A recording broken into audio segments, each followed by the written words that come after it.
Hai teman-teman, annyeonghaseyo, bertemu lagi dengan saya Atik Ariesta. Video kali ini kita akan membahas struktur kontrol percabangan if then. Sebelum kita lanjutkan, jangan lupa untuk subscribe channel dan like video ini.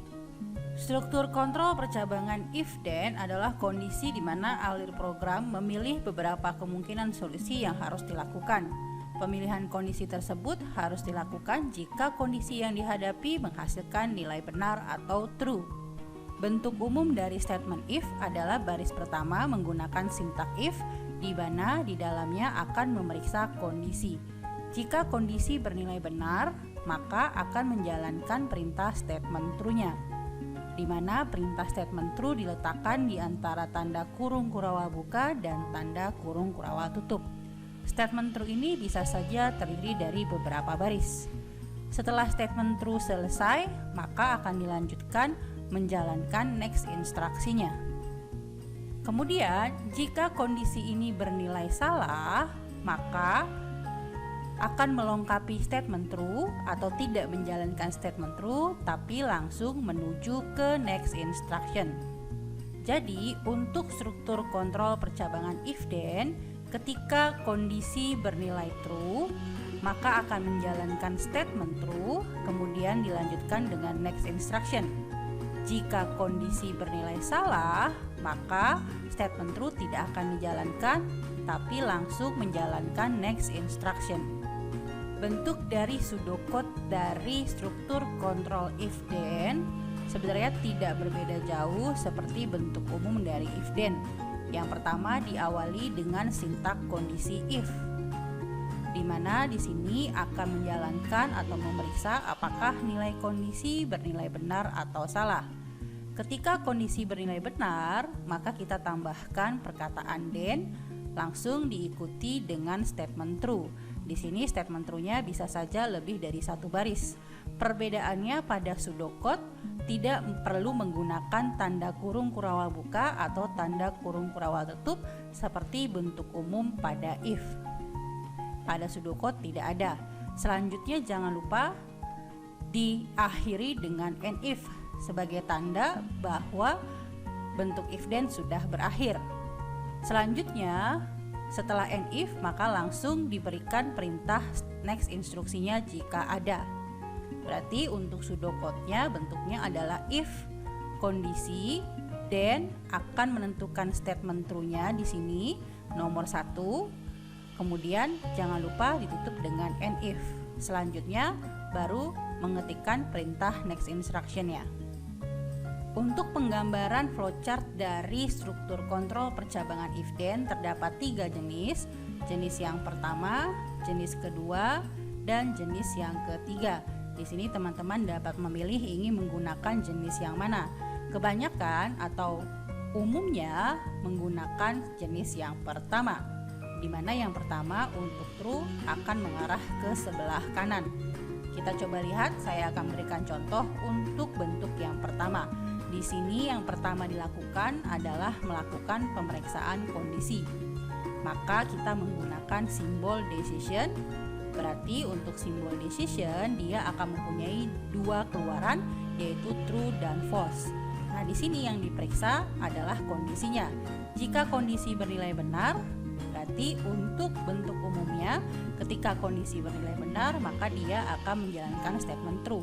Perhatikan di sini ada anak panah, true, bernilai benar, maka akan menjalankan statement true-nya. Selanjutnya, maka akan langsung menjalankan ke next instruksi, maka akan menjalankan ke bagian nomor 2 yaitu next instruksi. Ketika kondisi bernilai salah, berarti kalau kondisi bernilai salah sesuai dengan penjelasan sebelumnya, maka dia akan melompat, yaitu tidak menjalankan statement true tapi langsung melompat ke next instruksi. Berarti kalau kita lihat karena ke kanan sudah bernilai true, maka selanjutnya kita buat ke bawah, di mana ke bawah ini adalah false. Di sini tidak ada penjelasan false-nya karena sudah pasti yang satunya adalah false. Tapi boleh di sini ditambahkan penjelasan lagi agar lebih jelas bahwa anak panah berikutnya langsung ke next instruction merupakan false. Untuk bentuk kedua dan yang ketiga sebenarnya hampir sama, hanya beda arah true-nya saja yang berbeda. Kalau untuk yang kedua arah true-nya dia ke bawah, berarti untuk yang ke kanan merupakan false. Tetap di sini tetap menjalankan ketika true sesuai dengan ketentuannya di sini, tetap menjalankan statement true langsung diikuti dengan next instruksi. Kalau dia false di sini, maka tetap langsung melakukan next instruksi. Untuk bentuk yang ketiga pun juga sama. Walaupun dia true-nya ke sebelah kiri, tetap ketika dia true akan menjalankan statement true-nya dilanjutkan dengan next instruksi. Jika kondisinya bernilai salah, kebetulan di sini salahnya adalah ke bawah, maka dia langsung melompat atau langsung menjalankan perintah next instruksi. Jadi silakan teman-teman pilih ingin menggunakan flowchart bentuk pertama, bentuk kedua, atau bentuk ketiga. Berikutnya kita lihat contoh penggunaan statement if then. Di sini ada mulai dari 1 sampai dengan 7 untuk penulisan if then. Tetap bentuk umumnya adalah if kondisi, kemudian dalam kurung kurawal ini adalah selalu perintah benar. Untuk if then, jika salah maka bukan menjalankan perintah salah tetapi langsung ke next instruksi. Nah, untuk penulisannya anggaplah misalkan di sini ada pemeriksaan if A lebih kecil sama dengan B. Maka jika benar ini printf Jakarta, karena ada kurung kurawalnya maka ini adalah perintah true-nya. Kemudian yang printf Bandung adalah next instruksinya. Berarti ketika perintah ini dijalankan, ingat dia pertama akan menjalankan statement true-nya dilanjutkan dengan next instruksi. Kemudian untuk yang kedua penulisannya sama sebenarnya, hanya beda di sini untuk baris printf-nya sejajar dengan tanda kurung kurawal buka. Ini pengerjaannya pun juga tetap sama walaupun penulisannya berbeda. Ketika if kondisinya bernilai benar, maka akan menjalankan printf Jakarta dilanjutkan dengan printf Bandung. Jika kondisi bernilai salah, maka langsung melompat langsung ke next instruksinya, yaitu printf Bandung.